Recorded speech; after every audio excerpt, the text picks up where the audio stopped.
You are listening to a free version of the Majority Report with Sam Seder. To support the show and get another 15 minutes of daily program, go to majority.fm, please. The Majority Report with Sam Seder. It is Thursday, May 27th, 2021. My name is Sam Seder. This is the five-time award-winning Majority Report. We are broadcasting live steps and steps from the industrially ravaged Gowanus Canal in the heartland of America, downtown Brooklyn, USA. On the program today, Republicans tender a joke of a counteroffer on the infrastructure bill. Meanwhile, Republicans are set to filibuster the idea of a January 6th commission. And while the GOP fears grow over a 2024 Trump run, what they have to do with the Biden DOJ's fighting to protect Bill Barr's meddling in the Mueller investigation. Top doctor in Japan pleads for the Tokyo Olympics cancellation. Climate activists take a step forward in thwarting ExxonMobil's relentless pursuit of lighting the planet on fire. Biden EPA reverses Trump's secret science rule. Democrats in both houses and across the party push for expanded government health care insurance. Biden to name the first slate of ambassadors next week, including L.A. Mayor Garcetti to India.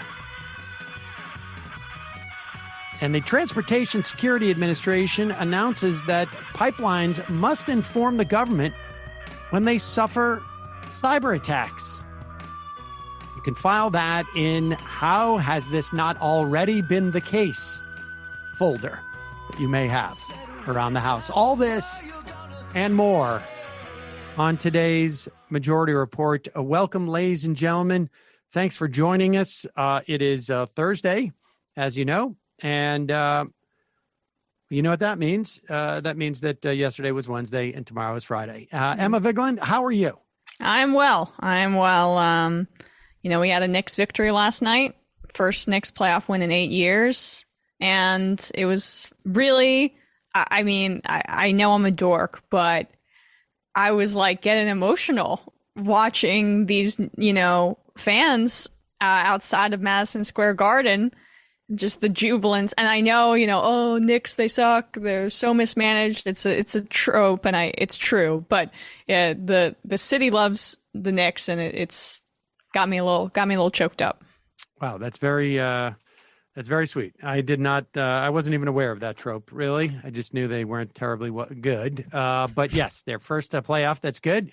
It's got you in a very good mood. I'm glad to hear that. Mm-hmm. I'm in a bit of a good mood because I feel like we are getting closer to that moment where we're going to start to see where the rubber meets the road, as they say, where the proverbial stuff hits the fan, where things are going to start happening shortly. And that two things have happened today or I should say over the past 24 hours that have edged us closer to this. One is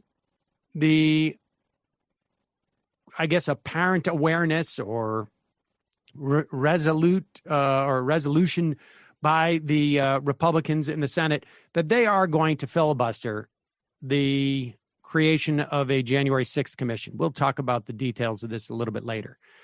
But they also came back with their much-awaited counteroffer to the counteroffer on the infrastructure bill, and it was laughable, like full-on belly laughable. And all of this is going to create pressure and gets us closer to the end of the kabuki theater that we have been witnessing, which is the Biden administration attempting to negotiate with Republicans who have absolutely no desire to come to an agreement on just about anything with the Biden administration. A stated lack of desire. And the Biden administration has been engaging in this kabuki theater as a way of placating the concerns, the demands, the own kabuki theater, the narrative building that some moderates want. We're going to talk about all of this in a bit. But here are the Republicans also becoming aware that we are getting to at least the beginning of a new phase in the passage of an infrastructure bill, which is likely to mean that Republicans aren't going to be participating in this, and they are trying to figure out what their talking points are going to be when it comes to not wanting to sign on to a desperately needed help for our physical and societal infrastructure. Here is Mitch McConnell saying that Democratic spending is going to hurt America. Here's that now. The Democrats' hard left turn has already hurt our economy. But they still seem to think that massive bill should only actually just be the appetizer.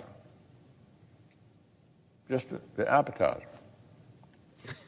The administration proposed a total of about $7 trillion. $7 trillion of spending in its first few months in office.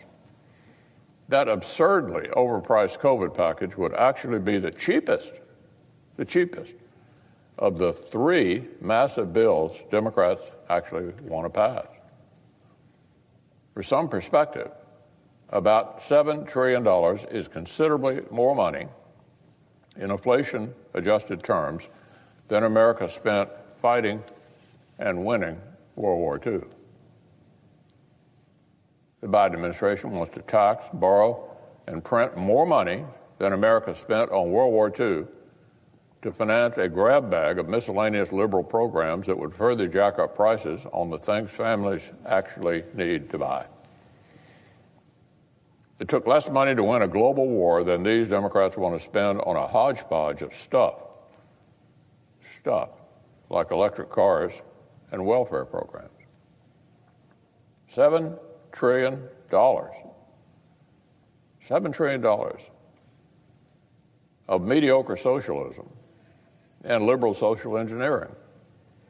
No serious expert thinks this is what our economy actually needs. No wonder. Larry Summers says he's concerned that these proposals are, quote, substantially excessive. There's the kicker. Dear. Way overdoing the requisite response, end quote. The sooner this administration can get the memo, the more bipartisan progress we'll be able to make, and the better off working families will be. Oh, that was just so delicious. And, you might say that the first part of his speech was the appetizer, and the real hearty meal was the Larry Summers name drop. Well, the Larry Summers is the giveaway here. This is a speech not meant for the Republican Party.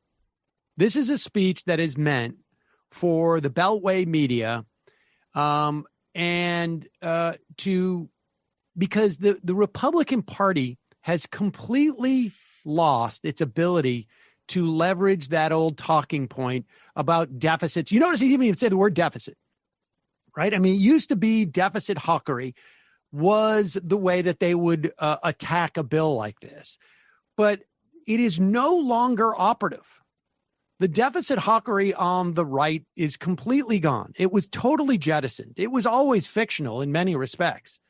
But it's not tenable anymore. The media has decided that this big of a lie about deficit, concern, they're not going to go along with it in the post-Trump era. So they've kind of have to abandon it. I mean, they beat that dead horse to death. The problem is that the Republicans abandoned it during Donald Trump.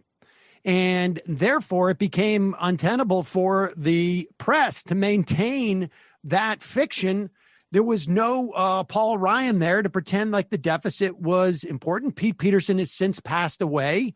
Nancy Pelosi was attacked for her pay-go pushing. There's still a little bit of that pay-for knee-jerk response within the Democratic Party. Part of it is a function that this is going to have to be passed through reconciliation. It's the only way, and those are some reconciliation rules.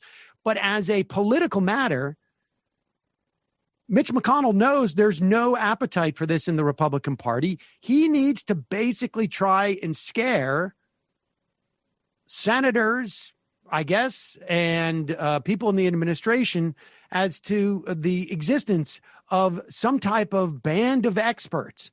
But the point is that Larry Summers has also now been equally debunked as essentially a voice in the Democratic Party. He attempted a month or two ago to throw a wrench in the COVID relief bill. It failed because he was mad that he was not picked to be in the Biden administration. Everybody knew it in these circles, narrow circles that Mitch McConnell's trying to speak to. And so there is no toehold. There is no toehold ultimately. And this is going to become more relevant when we start to talk about why it is going to be a fight within the Democratic Party about the infrastructure bill rather than one outside of the Democratic Party. So that's the first act, or the first, the one, that's the jab, if that's you will. The appetizer. That's the appetizer. And I would not want to watch him eat food. Just a thought about, and that's also just, he lifts up his neck and then it goes in there, right? Kind of like some sort of Star Wars, and then it just dissolves situation. Right. No, but he would not be saying the word appetizer if this was meant for the public at large, right? He was talking to inside the Beltway. Here is Ron Johnson trying to talk to outside the Beltway. Remember, Ron Johnson sees his support amongst the QAnon Republican Party, which is a vast majority. We're talking 50-60% of Republicans believe that Donald Trump is actually still the president, or is actually the real president. These are Ron Johnson's people, and here is his attempt, and it is also going to fail. But listen to this. There's a manufacturer I talked to in Wisconsin. Average wage that he's offering is $20 an hour. He's got 1,000 jobs that are not going to be filled, that he can't fill. In Wisconsin, our unemployment rate is at 3.8%. So again, commodities will go up and down, but as that labor shortage, which by the way is created by government action, we're flooding the marketplace with dollars, personal savings, pent-up demand. That's going to fuel inflation. But the fact that we have incentivized people to stay on the sidelines, not engage in the labor market, and not offer their services is going to drive up the price of labor. That doesn't go up and down. That only ratchets up in one direction. Now, you may say that, hey, that's good. If you get a 5% wage increase, it's not very good, though, if prices go up 6 or 7%, which is what we're on a trajectory to achieve. That is sticky inflation. That's here to stay. And my concern is that creates an expectation of future inflation. And I know I'm reading articles saying there's no way we could ever return to stagflation. I'm seeing the conditions. I'm seeing the ingredients being concocted here for potential stagflation. All right, first off, everything he is saying is everything he says in that first half of the statement contradicts everything else. And at one point he starts to realize, like, wait a second, I'm proposing that people get a 5% bump in pay. That's not great because we're going to have inflation that's going to be greater than that. Now, what we have is a situation where, yes, demand has increased. I think it was Macy's and a couple other like department stores have seen the number of shoppers